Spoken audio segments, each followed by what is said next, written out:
La epístola de Pablo a los Romanos.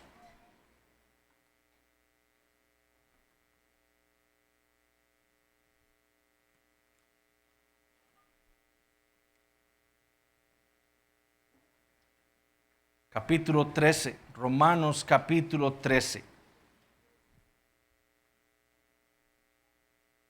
Esta semana vamos a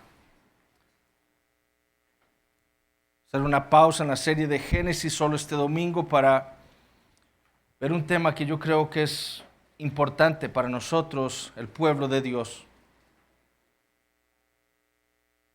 De hecho, el Señor hoy nos va a hablar, tanto ahora en la mañana como en la tarde, sobre este mismo tema. Para el Señor nada es casualidad. Dice así Romanos capítulo 3, esta es la palabra del Señor. Versículo 1, sométase toda persona a las autoridades superiores, porque no hay autoridad sino de parte de Dios, y las que hay por Dios han sido establecidas.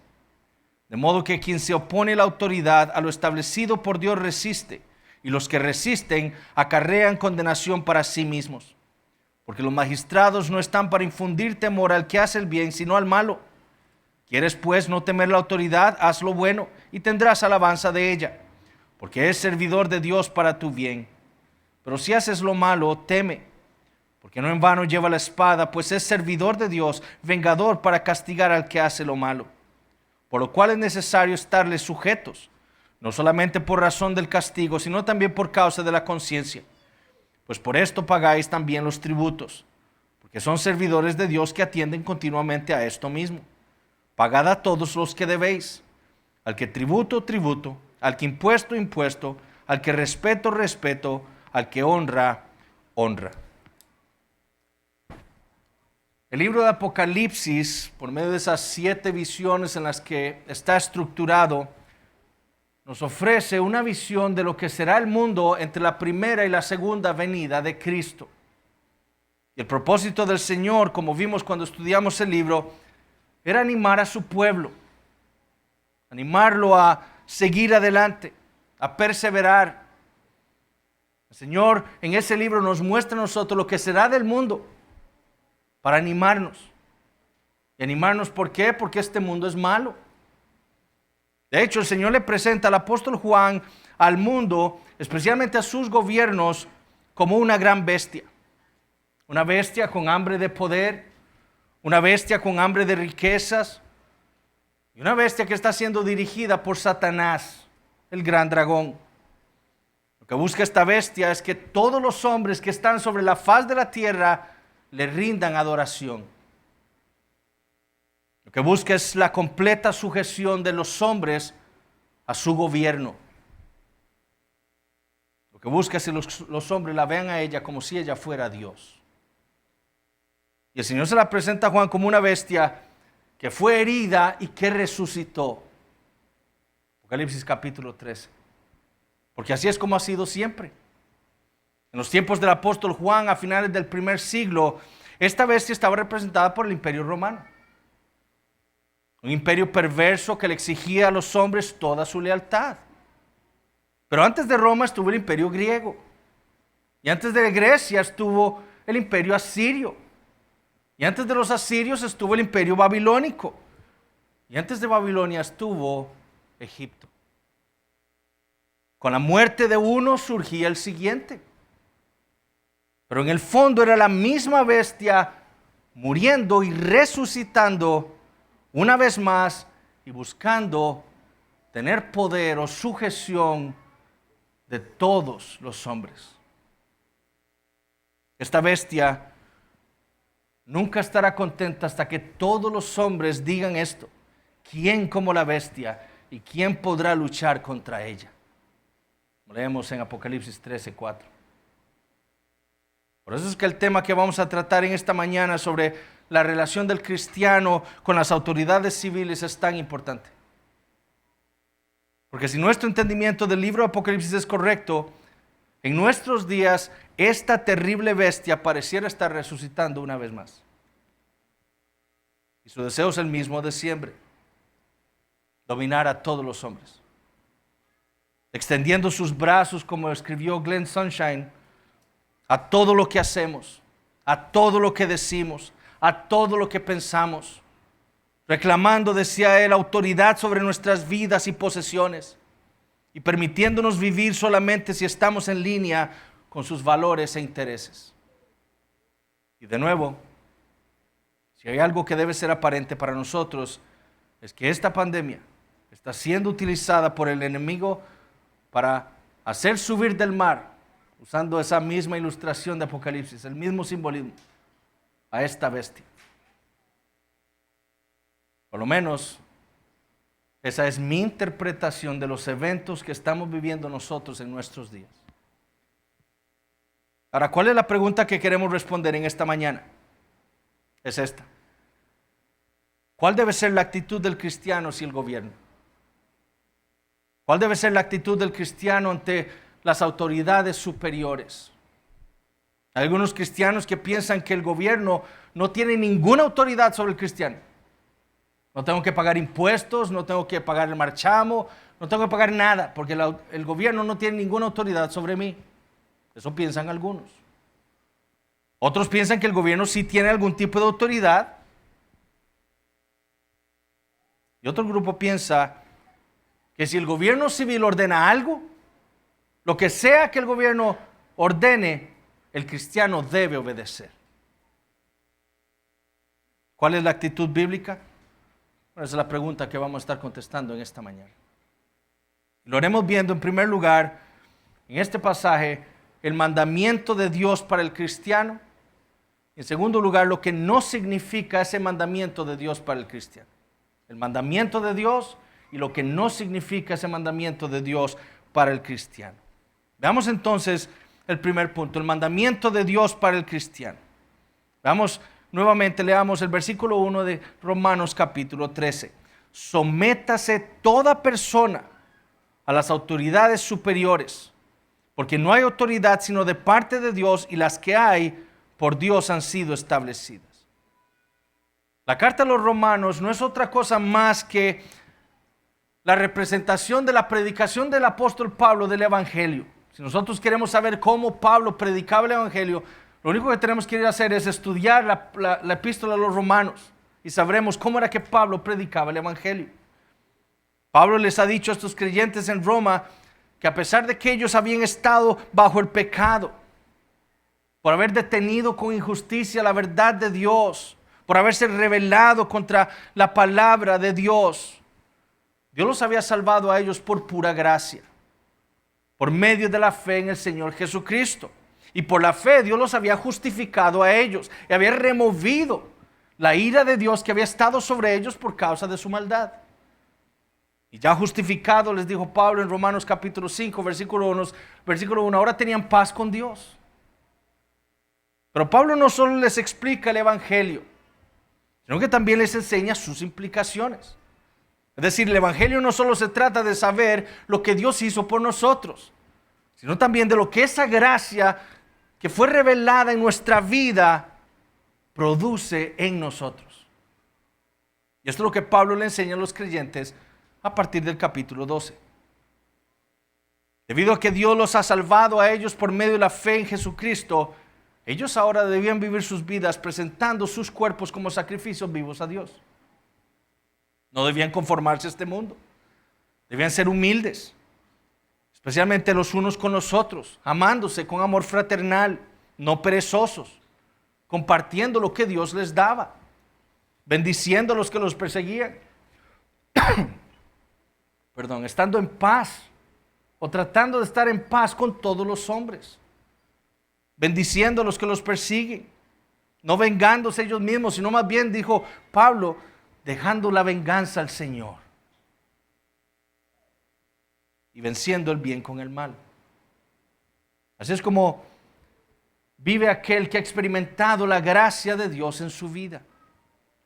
Pero también su deber delante de Dios, porque Dios había hecho hacia ellos en Cristo Jesús, era someterse a las autoridades superiores.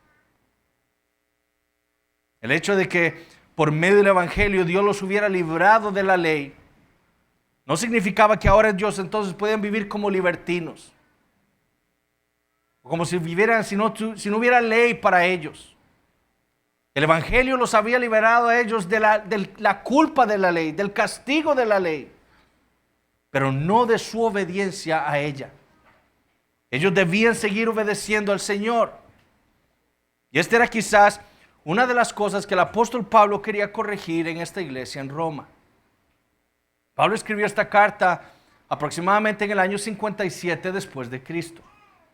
8 años antes, el emperador Claudio había expulsado a los judíos de Roma por causa de un alboroto, a causa de un hombre llamado Cresto, probablemente era Cristo, y Claudio los echó de Roma. Pero cuando Claudio fue asesinado por su esposa, la madre de Nerón, y cuando Nerón surge al trono en el año 54 después de Cristo, se le permitió a los judíos regresar a Roma. En sus primeros años, Nerón había promovido una paz mejor que la de Augusto. Eso es lo que él les había prometido a los romanos. Vamos a tener una mayor paz. El problema es que, siguiendo el consejo de Séneca, Nerón quería implementar esa paz cobrando más impuestos a todos los hombres, a todos los romanos. Y Pablo quizás estaba preocupado de que los cristianos malinterpretaran lo que significaba haber sido trasladados del reino del mundo al reino de Dios. El hecho de que Dios los hubiera salvado no significaba que ellos ahora podían ignorar a sus gobernantes terrenales. Su salvación no significaba que ellos ahora podían dejar de pagar impuestos a Nerón. Más bien les dijo Pablo, todos debían someterse a las autoridades superiores.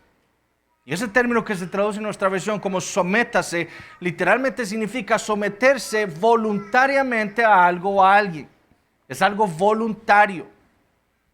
Es decir, Pablo no está diciendo a estos creyentes que ellos deben entregarle una obediencia ciega al gobernante, sino que deben someterse reconociéndolo como sus gobernantes.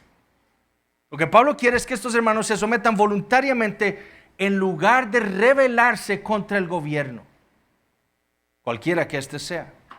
El punto de Pablo es la sujeción, no la anarquía. No el oponerse al gobierno, no el rebelarse contra la autoridad civil, sino la sujeción.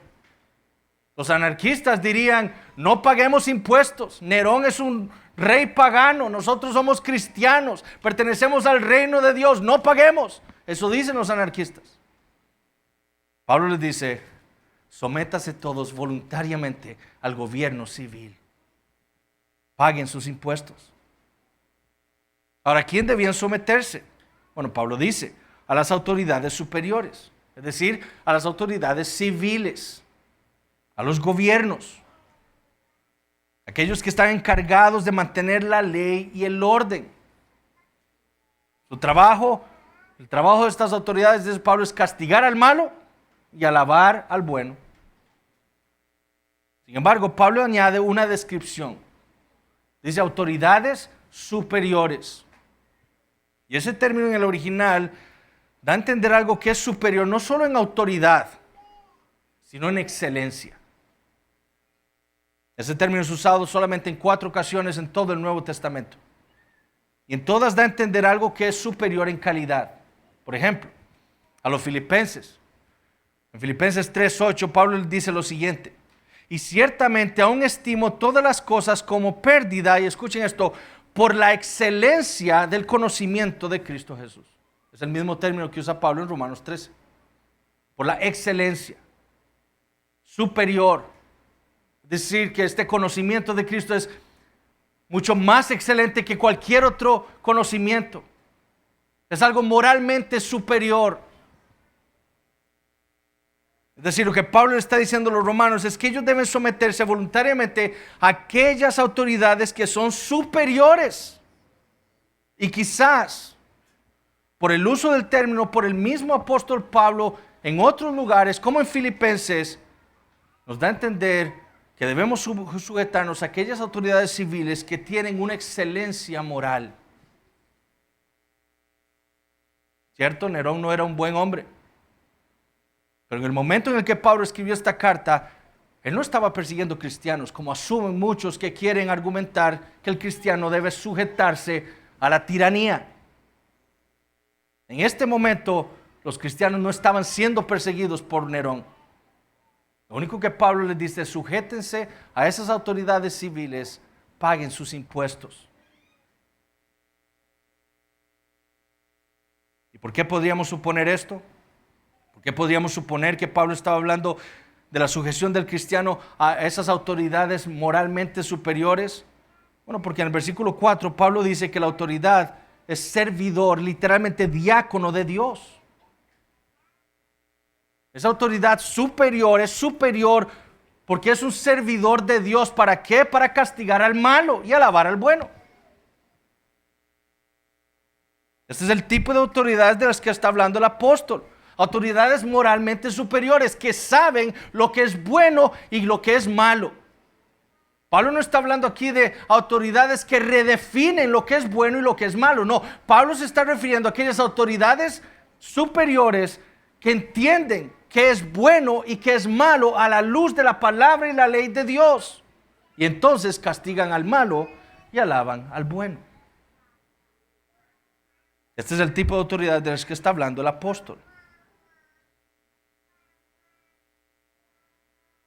Aquellos que castigan al criminal y protegen las libertades de los buenos ciudadanos. Es a esa autoridad que el cristiano le debe una sujeción voluntaria. El cristiano no está libre de rendirle sujeción a los gobiernos que Dios nos ha dado. Ahora, esto es lo que sigue, porque Pablo nos da la razón por la cual el cristiano debe someterse a las autoridades superiores.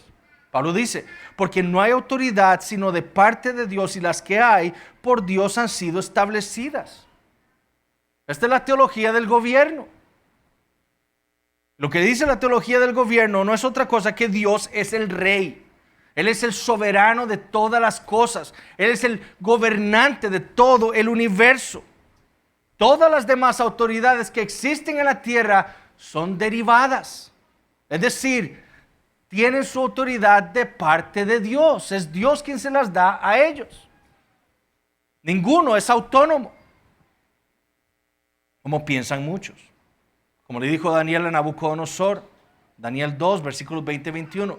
Sea bendito el nombre de Dios de siglos en siglos, porque suyos son el poder y la sabiduría. Él muda los tiempos y las edades, quita reyes y pone reyes. ¿Quién es el que quita y pone nuestros gobiernos? Es Dios. Es Él quien da la autoridad. O como le dijo el Señor a Faraón: para esto mismo te he levantado. ¿Quién puso a Faraón en el trono? El Señor. Para mostrar en ti mi poder, para que mi nombre sea anunciado por toda la tierra. O como le dijo Jesús a Pilato: ninguna autoridad tendrías contra mí si no te fuese dada de arriba. ¿Quién le dio esa autoridad a Pilato para juzgar en Palestina? Dios se la dio. Por lo tanto, dice Pablo, no someterse a la autoridad superior implica no someterse a Dios. Eso es lo que implica para el cristiano la anarquía, la rebelión contra el gobierno civil. No someterse a Dios. Porque si Dios es quien pone la autoridad civil, el deber del cristiano es someterse a esa autoridad. El rebelarse, que es lo que Pablo está condenando aquí, no es otra cosa más que rebelarse contra Dios. Eso es lo que dice nuestra confesión de fe, en el capítulo 24, párrafo 3. Habiendo sido instituidas por Dios, las autoridades civiles con los fines ya mencionados, se les debe rendir sujeción en el Señor en todas las cosas lícitas que manden. Se les debe rendir sujeción. Por eso es que Pablo les dice en el versículo 5, por lo cual es necesario estarles sujetos. Y dice, no solamente por razón del castigo. ¿Por qué? Porque Dios ha puesto las autoridades civiles ¿para qué? Para castigar al malo y alabar al bueno. Entonces, si usted se rebela contra la autoridad que Dios ha puesto, a usted lo van a castigar. Entonces, mejor no se rebele. Sujétese a las autoridades civiles. Podemos ser puestos en la cárcel por no pagar nuestros impuestos. Podemos tener multas por no pagar el marchamo. Nos pueden quitar el carro. Nos pueden quitar la casa. Entonces, sujetémonos. Es necesario que nos sujetemos a la autoridad civil. Además, Pablo dice, el gobierno civil lleva la espada para eso.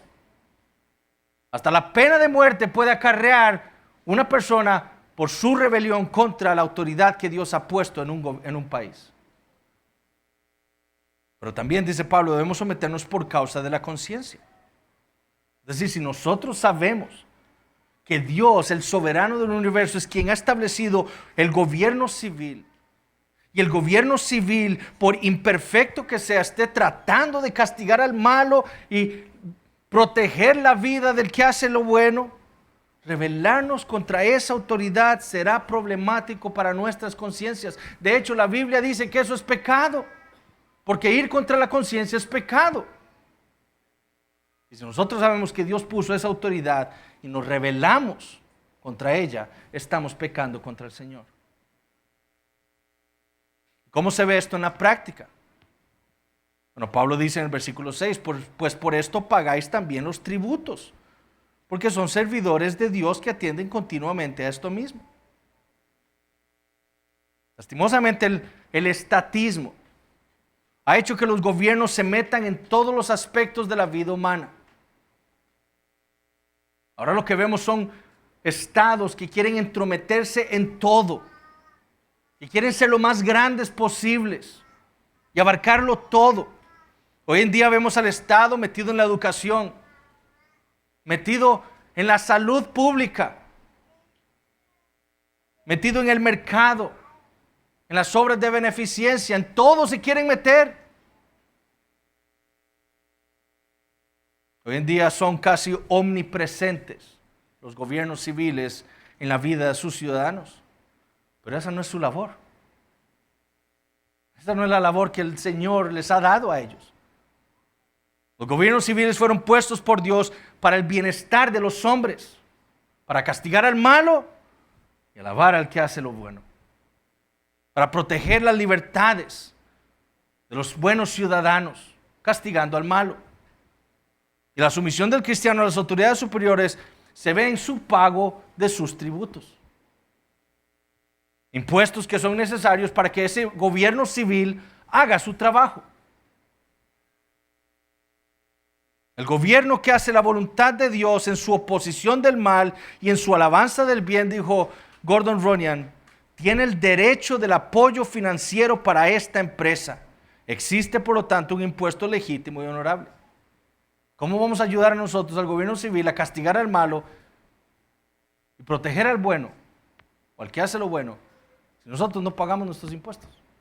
Porque para esa labor puso Dios al gobierno civil, para la ley y el orden, no para estar metido en la vida de todos sus ciudadanos o en todos los aspectos de la vida de sus ciudadanos. Eso no es para lo cual Dios levantó los gobiernos civiles. De nuevo, vean lo que dice Pablo en versículo 7. Pagad a todos lo que debéis, al que tributo, tributo, al que impuesto, impuesto, al que respeto, respeto, al que honra, honra. ¿Qué le dijo el Señor a sus discípulos? ¿De quién es la inscripción que está? ¿De quién es la cara que está en esa moneda? De César. Denle a César lo que es de César. Nuestra sumisión a Dios, en nuestra sumisión a las autoridades civiles, se ve entonces en que nosotros pagamos los impuestos necesarios para que ellas hagan el trabajo que Dios les ha dado por hacer, que es castigar al malo y proteger al que hace lo bueno. Un presidente puede ser un verdadero inepto, puede ser un desconocedor de muchas de las cosas que le competen a él, pero por el simple hecho de ser presidente debe recibir el respeto de sus ciudadanos. Eso es lo que Pablo dice: al que respeto, respeto; al que honra, honra. Hacer el bien para el cristiano implica no solo mantener financieramente por medio de impuestos al gobierno, sino también respetarlos, porque Dios los ha puesto en el poder. Entonces Dios le ordena al cristiano someterse voluntariamente al gobierno civil que está haciendo la voluntad de Dios, castigando al malo y alabando al que hace lo bueno. protegiendo al que hace el bien. Y para ello entonces el cristiano no solo paga impuestos para que el gobierno pueda hacer lo que tiene que hacer, sino también que le rinde el respeto y la honra de vida. De nuevo, lo que Pablo está condenando en este pasaje es la anarquía, la rebeldía del cristiano contra el gobierno que Dios ha puesto. Ahora, ¿qué es lo que no significa este mandamiento del apóstol Pablo? Inspirado por el Espíritu Santo, el rey David dijo lo siguiente en 2 Samuel 23. El Dios de Israel ha dicho, me habló la roca de Israel. Habrá un justo que gobierne entre los hombres, que gobierne en el temor de Dios. Será como la luz de la mañana, como el resplandor del sol en una mañana sin nubes, como la lluvia que hace brotar la hierba de la tierra. Jetro, el suegro de Moisés, le dio el siguiente consejo a Moisés en Éxodo capítulo 18. Además, escoge tú de entre todo el pueblo varones de virtud, temerosos de Dios, varones de verdad, que aborrezcan la avaricia, y ponlos sobre el pueblo por jefes de millares, de centenas, de 50 y de 10. Dios siempre se ha propuesto que los que gobiernan a los pueblos de la tierra sean buenos gobernantes, que sean justos, temerosos de Dios, aborrecedores de la avaricia. Porque ellos entonces, si viven así, serán como la luz de la mañana para sus ciudadanos, como la lluvia que hace brotar la hierba de la tierra. Es decir, ellos serán el bien del pueblo. Pero qué diferente es lo que vemos en nuestros días. Hombres inmorales, hombres perversos, hombres avaros, que buscan su propio bienestar antes que el de su pueblo. Los hombres que buscan más bien extender su poder sobre las vidas de todos los ciudadanos que tienen a cargo. Eso es lo que vemos en nuestros días. Muy diferente a lo que David dijo acerca de aquel rey, o lo que Jetro le recomendó poner a Moisés por autoridades superiores de los israelitas. Dios, mis hermanos, ha establecido 4 esferas de autoridad, o 4 esferas de soberanía, como se llama en teología. La esfera individual, la esfera familiar, la iglesia y el gobierno civil. Y cada una de esas esferas, Dios les ha dado sus límites, de acuerdo a su palabra. Es decir, yo como individuo no le puedo decir a otra persona que haga lo que yo quiero que haga, porque Él es su propio individuo, Él es su propia persona, y yo no tengo ninguna potestad de decirle a otra persona lo que ella tiene que hacer, si no está de acuerdo con si al menos no es un pecado, ¿verdad? De la misma manera, Dios le ha dado una esfera de autoridad a la familia, y nadie puede venir a decirme a mí cómo es que yo tengo que educar a mis hijos, o qué es lo que tengo que hacer yo con ellos, o a qué escuela los tengo que poner. ¿Por qué? Porque esa es una esfera de soberanía que Dios le ha dado a mi familia. Por lo tanto, ni el individuo, ni otra familia, ni el gobierno me puede decir a mí lo que debo o no debo hacer en mi familia. La otra esfera es la iglesia. Dios le ha dado una autoridad a la iglesia. De hecho, la cabeza de la iglesia, dice Pablo a los Efesios, es Cristo. Él es su rey, su gobernante. Es Él quien dirige todo lo que hace su iglesia. Entonces, ni el individuo puede venir aquí y decirle, vea, mejor cambien esa liturgia. No lean la Biblia. ¿Por qué? Porque Cristo es nuestra cabeza. Y el individuo no puede entrometerse en esta esfera de soberanía que Dios le ha dado a esta iglesia local. Tampoco puede el gobierno venir y entrometerse en la vida de esta iglesia, porque la cabeza de esta iglesia no es el gobierno civil, es Cristo. Y nosotros entonces no podemos permitir que el gobierno venga a entrometerse en lo que le compete única y exclusivamente al Señor Jesucristo. También la otra esfera es el gobierno civil. Gobiernos que son elegidos por sus ciudadanos. Entonces la iglesia tampoco puede entrometerse y decir al Estado qué es lo que debe hacer, qué es lo que pasó en el pasado. Estas esferas de soberanía deben permanecer separadas las unas de las otras, porque cuando una se entromete en la esfera de soberanía de la otra, viene la tiranía.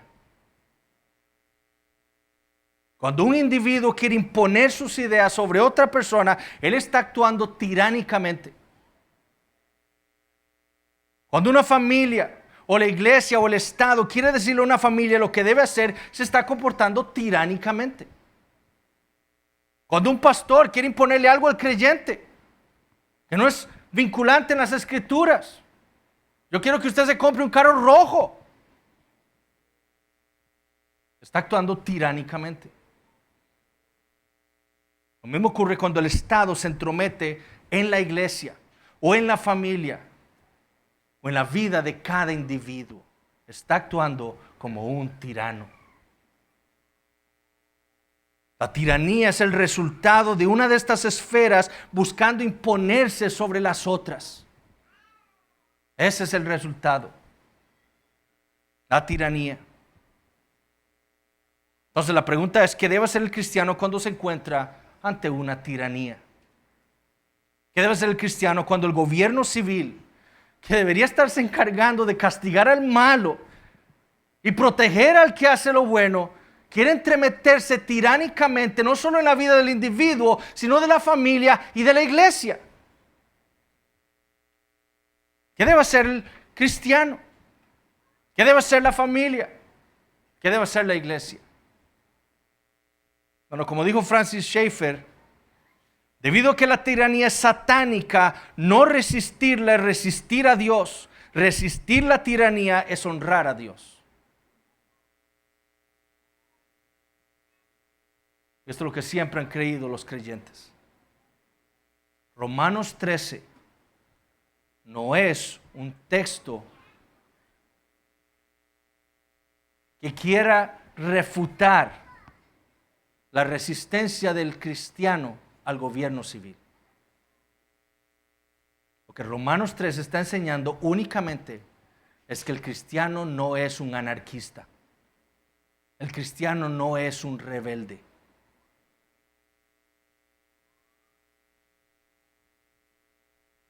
Solo la lectura superficial de Romanos capítulo 13 nos puede hacer pensar a nosotros que Pablo está abogando aquí por una sujeción total y ciega a la autoridad civil de parte del cristiano.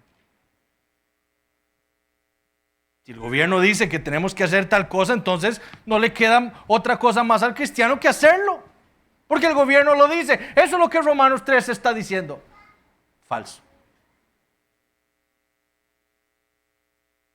Pablo afirmó que el gobierno civil no es autónomo. Su autoridad proviene de Dios. Es un siervo de Dios y por lo tanto está sujeto a Dios y a su ley. Cuando el Estado haga un mal uso de su autoridad, de esa autoridad que Dios le ha dado, y quiera violar la ley de Dios o hacer que el individuo, la familia o la iglesia hagan algo en contra de la ley de Dios o sus conciencias, los cristianos están obligados a obedecer a Dios antes que a esas autoridades superiores. Esto es lo que se conoce como la teoría de la resistencia protestante, como escribió Joe Booth. Pero si el Estado se convierte en un terror para aquellos que hacen el bien y premia a los que hacen mal, es nuevamente una flagrante violación del mandamiento y la ordenanza de Dios. Y los cristianos tienen en ese punto un deber de resistir una autoridad que ha cesado de ser el diácono de Dios. Si este no fuera el caso, estaríamos atados al absolutismo del Estado sin ninguna base para resistir la tiranía de ningún tipo. Así que nosotros debemos obedecer a Dios, obedeciendo a las autoridades civiles y cumplir nuestras obligaciones hasta que el Estado se mueva en contra de las ordenanzas de Dios. Las Escrituras nos dan testimonio de que este es el deber de todo cristiano. En Éxodo capítulo 1, por ejemplo, cuando Faraón les ordena a las parteras matar a los hijos varones de las israelitas, ¿qué hicieron ellas? ¿Le rindieron obediencia a Faraón? ¿Mataron a todos los niños? No. Éxodo 1:17 dice, pero las parteras temieron a Dios y no hicieron como les mandó el rey de Egipto, sino que preservaron la vida a los niños. ¿Y qué pasó? Versículo 20. Y Dios hizo bien a las parteras. Ellas se rebelaron contra ese mandato satánico de Faraón y Dios les hizo bien. Cuando Saúl dio aquel decreto de que David debía ser muerto, ¿qué hizo David? Saúl dice que me tengo que entregar porque me tengo que matar, voy a ir a entregarme. Fue eso lo que hizo David. Se entregó. No, él más bien huyó y se escondió del rey. Y cuando lo encontraba, no se entregaba, porque entendía que el mandato de Saúl era impío, era tiránico, quería imponerse sobre su vida. ¿Y qué hizo David? Se resistió al mandato, no se entregó. Cuando Nabucodonosor construyó aquella estatua de oro y le ordenó a todos los habitantes de Babilonia inclinarse y adorar a la imagen cuando sonara la música, ¿qué hicieron Sadrach, Mesach y Abednego? ¿Acaso se arrodillaron porque era su deber someterse a la autoridad superior? Nabucodonosor dijo que cuando sonara la música tengo que arrodillarme. Nos arrodillamos. Fue eso lo que hicieron. Escuchen la respuesta que le dieron al rey. No es necesario que te respondamos sobre este asunto. Aquí nuestro Dios, a quien servimos, puede librarnos del horno de fuego ardiendo, y de tu mano, oh rey, nos librará. Y si no, sepas, oh rey, que no serviremos a tus dioses, ni tampoco adoraremos la estatua que has levantado. ¿Y qué pasó? Dios transformó a esos leones en unos gatitos. Y no les hicieron nada. Porque ellos se resistieron al tirano. Y prefirieron obedecer a Dios antes que a los hombres. Cuando Nabucodonosor dio un mandato a los ciudadanos de su imperio impidiéndole hacer oraciones a sus dioses. Y que más bien tenían que venir a él para hacer sus peticiones. ¿Qué hizo Daniel? ¿Fue acaso entonces 3 veces al día a la presencia de Nabucodonosor a hacer sus peticiones a él? No, Daniel entendía que ese mandato era pecaminoso y resistió aquella orden, más bien abriendo sus ventanas y orando 3 veces al día como lo hacía antes. Yo no me voy a sujetar a un tirano y me voy a poner a su mandato. Que mejor es obedecer a Dios que a los hombres. ¿Y qué tal el apóstol Pablo, el que escribió estas palabras en Romanos capítulo 13? Obedeció él a Roma, dejando de predicar a Cristo. Obedeció él a Roma, confesando a César como Señor. No. Él resistió ese mandato y siguió predicando a Cristo. Y confesó a Jesús como su Señor. ¿Y qué le pasó? Le cortaron la cabeza. ¿Y Pedro? El que dijo en su primera epístola, por causa del Señor, someteos a toda institución humana, ya sea el rey como a superior, ya los gobernadores como por él enviados para castigo a los malhechores y alabanza de los que hacen bien. ¿Acaso Pedro también dejó de predicar a Cristo? Pedro también entendió que los edictos del rey de Roma eran pecaminosos. Y entendió que su deber como cristiano era obedecer a Dios antes que al César. Antes de aquel mandato perverso del gobernante. ¿Y qué le pasó? Murió crucificado de cabeza. Pero Pedro y Pablo resistieron un mandato tiránico. porque entendieron que eso era satánico y entendieron que el cristiano le debe obediencia a Dios y no a los hombres. Entonces, estas palabras de Pablo en Romanos capítulo 13 no quieren decir que el cristiano le debe una obediencia ciega al gobierno civil. El cristiano le debe obediencia a Dios por sobre todas las cosas, porque no hay autoridad si no es dada por Él. Por lo tanto, cuando un gobierno civil quiere imponer cosas que van en contra de la conciencia del individuo y cuando quiere convertirse en un tirano tratando de extender su autoridad sobre la familia y la iglesia, es deber de todo cristiano resistir al gobierno. Pero resistirlos como cristianos. Porque los cristianos, como dije, no son anarquistas. No son revolucionarios. Ellos se sujetan a la autoridad civil, pero la resisten cuando ésta quiere imponer algo que vaya contra la conciencia o contra la ley de Dios. Como le dijo Pedro a los creyentes en Roma, 1 Pedro 4, pero si alguno padece como cristiano, no se avergüence, sino glorifique a Dios por ello. ¿De qué está hablando Pedro aquí? De la persecución que estaban sufriendo por causa de un tirano ahora sí. Porque es tiempo de que el juicio de Dios comience por la casa de Dios, y si primero comienza por nosotros, ¿cuál será el fin de aquellos que no obedecen al evangelio de Dios? Entonces, ¿cómo podemos aplicar estas cosas a nuestras vidas? Bueno, como les dije en la introducción, es mi parecer, como yo estoy evaluando lo que está sucediendo en el mundo, que está habiendo un resurgimiento de la tiranía que ha plagado al mundo en repetidas ocasiones desde la antigüedad. Eso es claro, yo creo, para todos nosotros. El mismo espíritu que se levantó en Babilonia, en Asiria, en Grecia, en Roma, siento que está operando en nuestros días también. A escala global nosotros estamos viendo gobiernos tiránicos, inclusive en países donde antes reinaba la paz y la democracia. No es casualidad entonces que por todo el mundo hayan pueblos enteros quejándose del abuso de poder de sus autoridades. Lo que es claro es que nuestros gobiernos están sobrepasando esa esfera de autoridad que Dios les ha dado. Nuestros gobiernos no solo quieren decirnos lo que debemos pensar, esa cultura de la cancelación, como le llaman en Estados Unidos. Lo que debemos decir, lo que debemos hacer.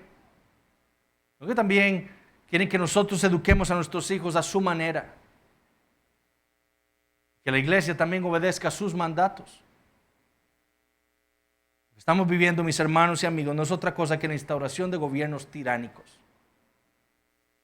Por eso es tan importante que entendamos cómo es que debemos nosotros vivir en un régimen así. Y espero que esto que hemos visto en esta mañana sirva apenas para empezar a hablar y comentar y aprender aún más de lo que tenemos que hacer. Pero veamos dos ejemplos de mandatos gubernamentales y cómo debe responder el cristiano a la luz de Romanos capítulo 13 y el resto de la Escritura. Veamos las mascarillas, por ejemplo. ¿Cómo debemos responder a un mandato de mascarillas? Todos tenemos que usar mascarillas. Hay varios estudios científicos, algunos con modelos matemáticos que dicen que las mascarillas sirven en un 100%, pero son modelos matemáticos, no son proyecciones ni estudios en pacientes. Hay estudios retrospectivos, entonces, que usaron pacientes para determinar la eficacia de las mascarillas. Dos de ellos, uno danés y uno hindú, demostraron que las mascarillas solo tienen eficacia en menos de un 15% de los casos. Estudios que fueron rechazados por una gran cantidad de revistas científicas en Estados Unidos. Por alguna razón. El mandato es usar mascarillas en lugares cerrados. Por ejemplo, aquí en la iglesia. cuando vamos a algún comercio, cuando vamos a alguna institución del Estado, tenemos que usar mascarillas. Si no las usamos, no nos dejan entrar. Si un comercio no implementa el uso de mascarillas, les clausuran el lugar. Se nos dice a nosotros, por ejemplo, que no podemos cantar en la iglesia. ¿Cómo responder sabiamente? Sabemos que no son eficaces por los estudios que hay. De hecho, los científicos saben que esas mascarillas que usa la gran mayoría de gente, que son de tela, eso no sirve para nada. Pero el gobierno se queda callado mientras usted use algo en su boca. Las únicas mascarillas que sirven para algo son las mascarillas quirúrgicas. Pero ¿por qué el gobierno no dice que solo se pueden comprar mascarillas quirúrgicas?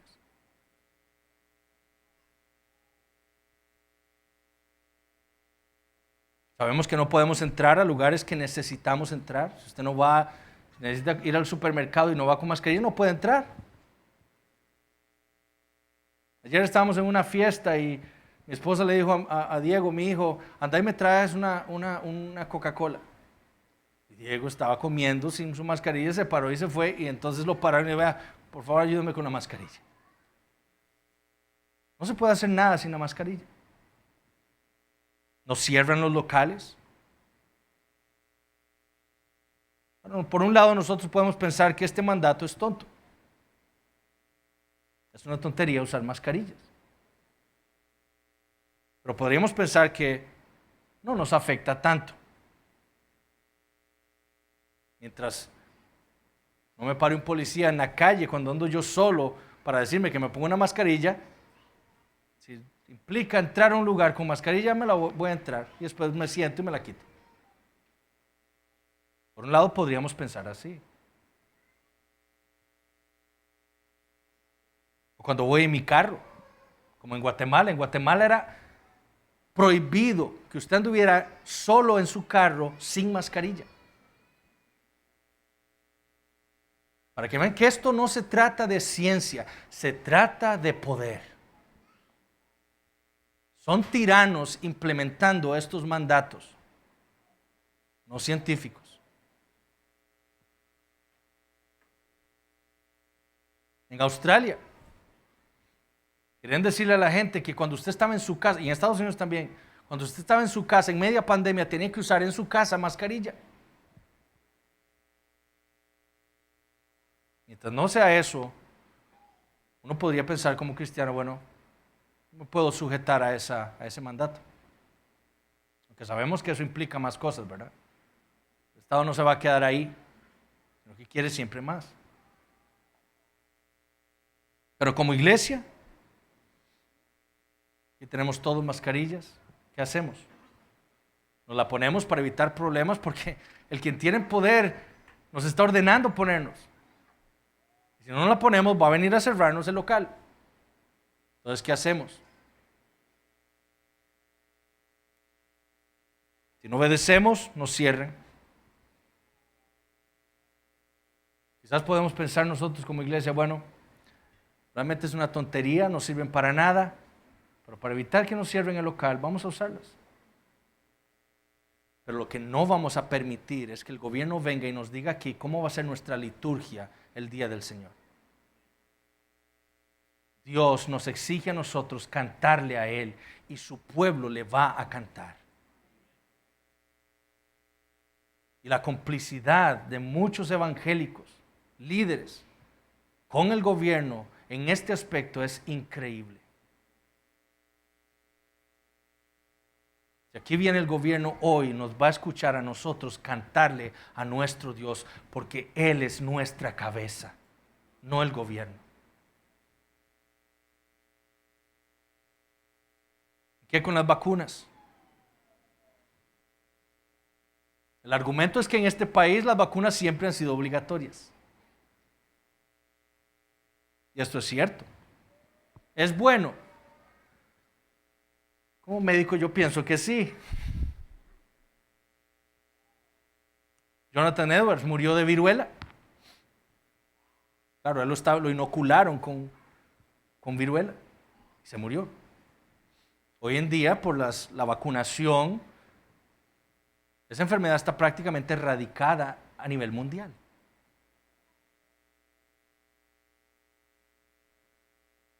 La diferencia es que esta vacuna que nos están ordenando ponernos es muy diferente a esas.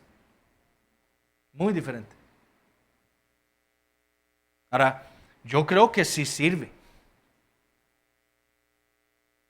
Yo creo que esta vacuna sí sirve para el virus del año pasado. Porque por eso es que estamos viendo ahora en los hospitales un gran número de personas con 2 dosis de la vacuna hospitalizados otra vez. ¿Por qué? Porque es un virus que muta. La vacuna fue para el virus del año pasado. Entonces sirve, sí sirve, pero para el año pasado, no para la variante de este año.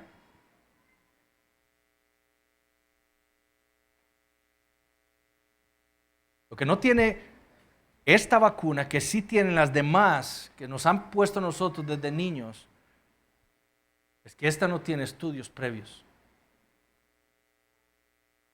Por lo menos estudios masivos como los que requirieron todas las otras vacunas. Esta vacuna fue aprobada de emergencia, sin ningún estudio, porque era una emergencia. El experimento somos nosotros. Ese es el problema. Ahora yo me vacuné y le dije a mi esposa que se vacunara y vacuné a mi hijo porque yo pienso que esa vacuna sí sirve. El riesgo para una persona es mínimo. Pero esa es mi conciencia. Es lo que yo decidí.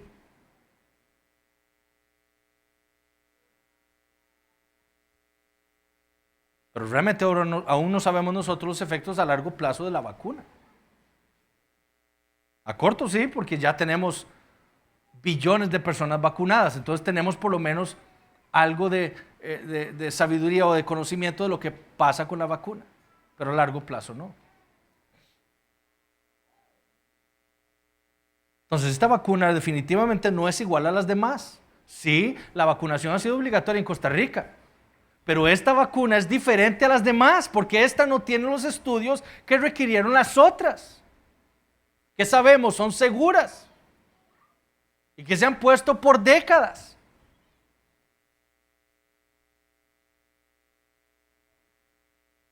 Cuando a una persona se le va a practicar un acto médico, es decir, desde sacarle sangre hasta ponerle una vía, hasta operarlo, hasta ponerle un medicamento intravenoso, tiene que haber un consentimiento informado. ¿Por qué? Porque hay una esfera individual de soberanía. Nadie me puede hacer a mí lo que yo no quiero que se me haga a mí. Entonces, cuando antes de hacer un procedimiento médico, yo tengo que decirle al paciente, vea, esto es lo que le voy a hacer, estos son los riesgos, estos son los beneficios. ¿Quiere o no quiere? El paciente puede decir, no quiero que me haga nada. Me quiero morir con el cáncer de páncreas. Y esa es su decisión. O como dijo mi mamá, yo no quiero que me den quimioterapia para mi leucemia. No le tengo miedo a la muerte. Y no se la pusieron. Porque hay un consentimiento informado necesario, porque tenemos un entendimiento, inclusive nuestras autoridades de la salud, de que hay una soberanía individual que nadie puede transgredir. Pero eso no ocurre con esta vacuna. Se nos quiere imponer. Y cuando usted pregunta, bueno, ¿y cuáles son los efectos a largo plazo de esta vacuna? No sabemos. Entonces, ¿por qué me la quiere poner? Yo no me la quiero poner porque si usted mismo no sabe si es seguro o no, a largo plazo, ¿para qué me la voy a poner? Bueno, usted está en su derecho de negarse.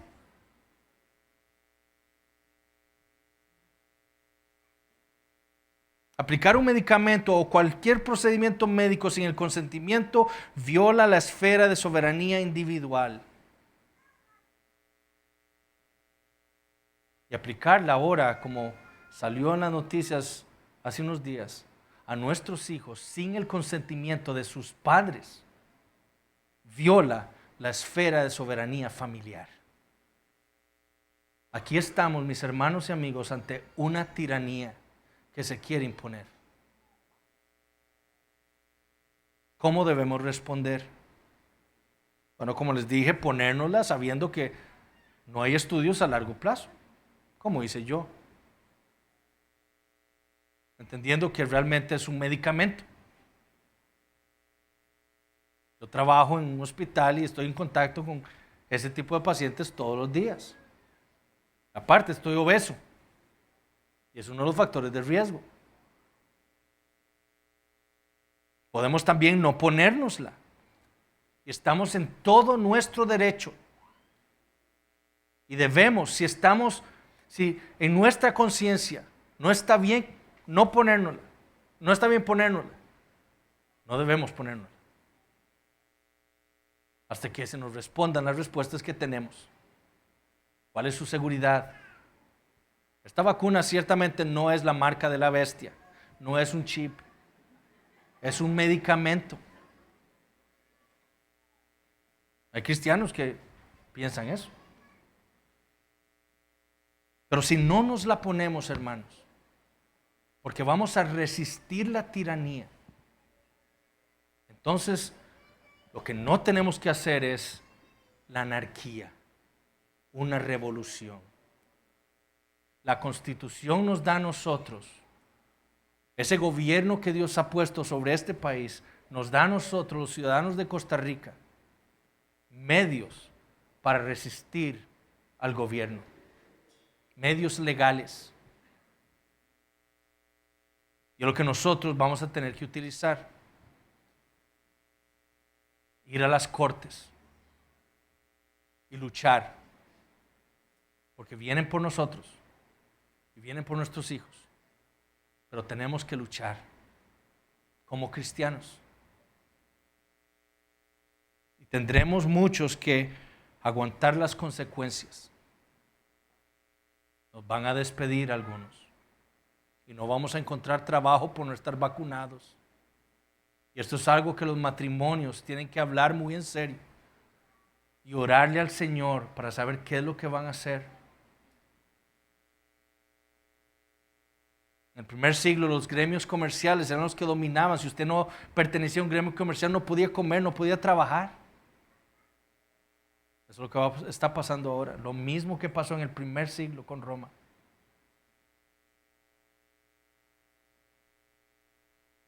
¿Podemos huir a otro país? Rahab, ¿qué hizo Rahab cuando el rey de Jericó dijo: entreguen a cualquier israelita que ande por aquí merodeando para matarlo, rebelándose contra Dios? ¿Qué hizo Rahab?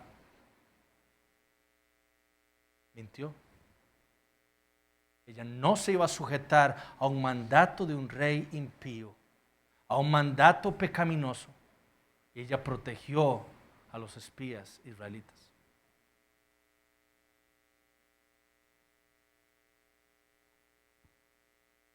Son tiempos peligrosos. Hermanos, debemos vivir sabiamente. Y desde que vimos la serie de Apocalipsis, una de las cosas que dijimos es: tenemos que orar como iglesia.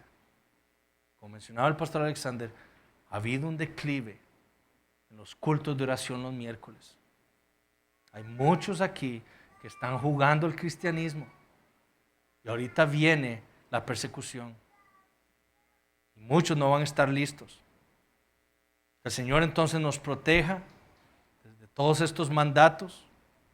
Lo único que busca es en el poder, el control. Empiezan controlando el canto congregacional, empiezan controlando a nosotros poniéndonos mascarillas y después nos dicen que necesitamos permiso para reunirnos el domingo. Después nos dicen que no tenemos que predicar del pecado, que no tenemos que predicar contra la homosexualidad, etc. Así está China, haciendo hasta nuevas traducciones de la Biblia para conformarse al gobierno chino.